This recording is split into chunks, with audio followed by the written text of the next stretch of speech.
So now we've got some colour paper and our traced drawing. So pencil side down, that's this way. Just going to position him in the corner. I'm going to tape him down again so he does not move.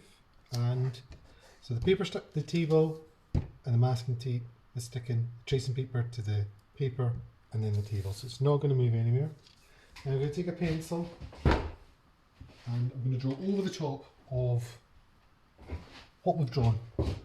And the pressure from this pencil will push the lead that's on the, well, graphite that's on the back of this piece of tracing paper onto the yellow paper there.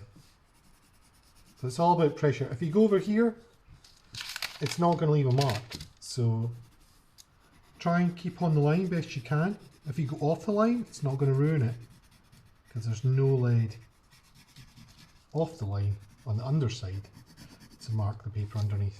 So we need to go all over all of the lines in the figure.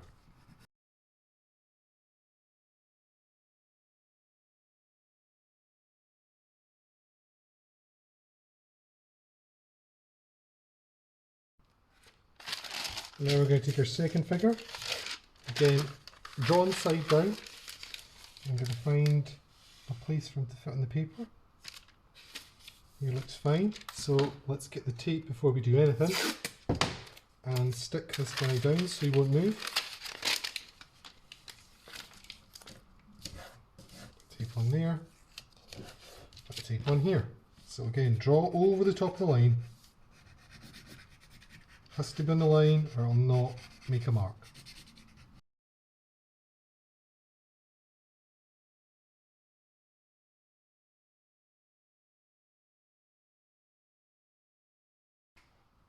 So this is our third and final figure.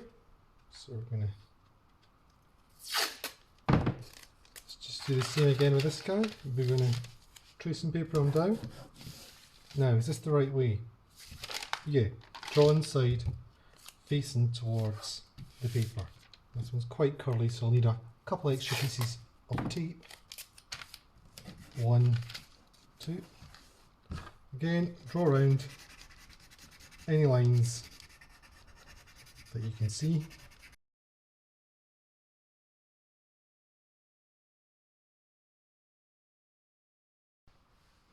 Now that we've got the 3 figures drawn onto our yellow paper, we're going to use the scissors to cut out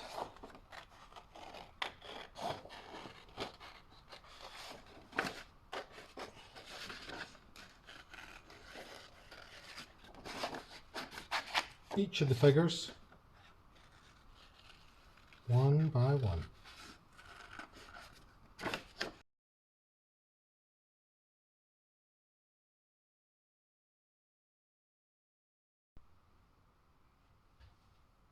Okay, so now we've got the 3 figures cut out on the colour paper. So I'm going to bring a background colour in now so you can see them a bit more clearly. And this is getting towards a more finished work. So this is going to become a collage, and to my eye, I'm just going to play with the ordering of them. To my eye, these look a bit like a dancing figure. There's lots of movement to it, like they're moving, their body's moving. You can sort of see that. So I really like that energy.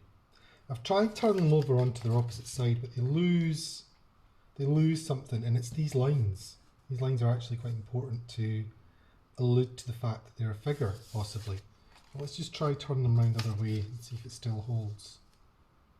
Yeah, I guess it does. I guess it still does. There's, for some reason though, I want to put those lines in, but maybe it doesn't need it. Maybe it just doesn't need it. So there's a choice here. We could say that this is the finished work and we would glue them down and this would become our picture. And I feel that these are much in the sort of in the vocabulary of Matisse. So if we look at the artist Matisse, they're starting to look towards his paper cuts. But let me just try this to see if it works. Because this is the thing about art, is that we've got the tracings here. We can make as many of these as we want because we've got the tracing paper. So let's experiment a little bit and try something. And I'm going to use the Sharpie just to pop some of these lines in. I want them to be quite strong lines.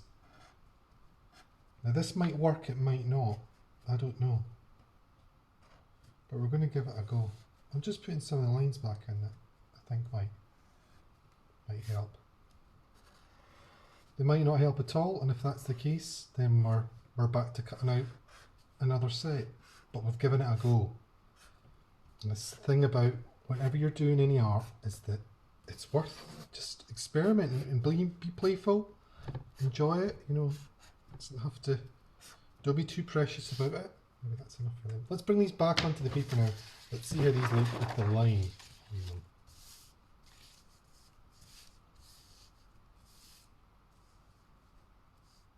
Yeah, maybe that's enough. But just got me thinking, Matisse's paper cuts. There's a trick he did if you wanted to put a thin line in something. Rather than resorting to a pen, you would just cut the line out.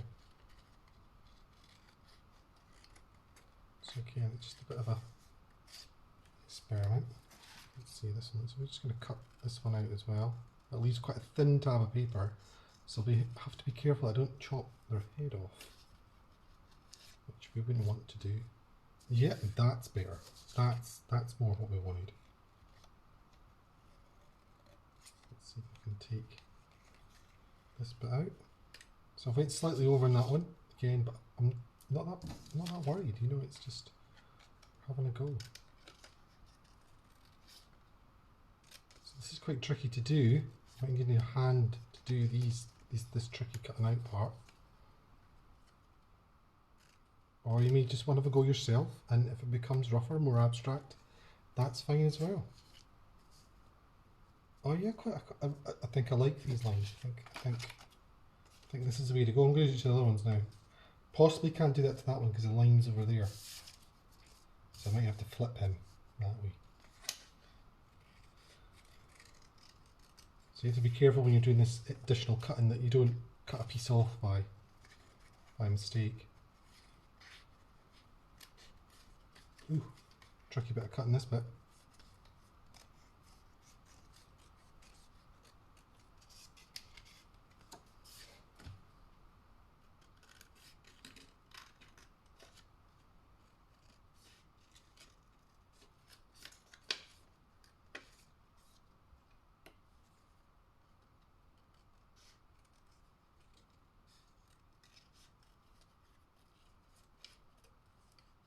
Oh yeah, I hadn't realised that they were so close. Again, almost lost a piece. Not quite. Just a little tag left and that's good. I'll just have to be careful with that bit. It's going to fall off. Do his chin here.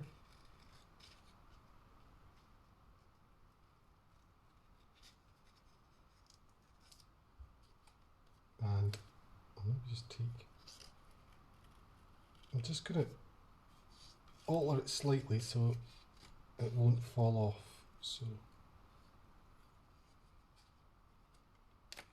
again, I think we have to turn this one around because some of the cuts I can't really get to too easily. So I might have to turn this one around as well.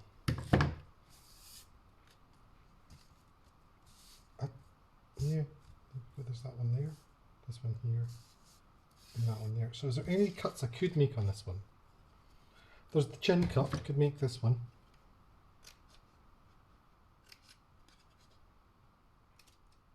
But not really, that's about it for that one.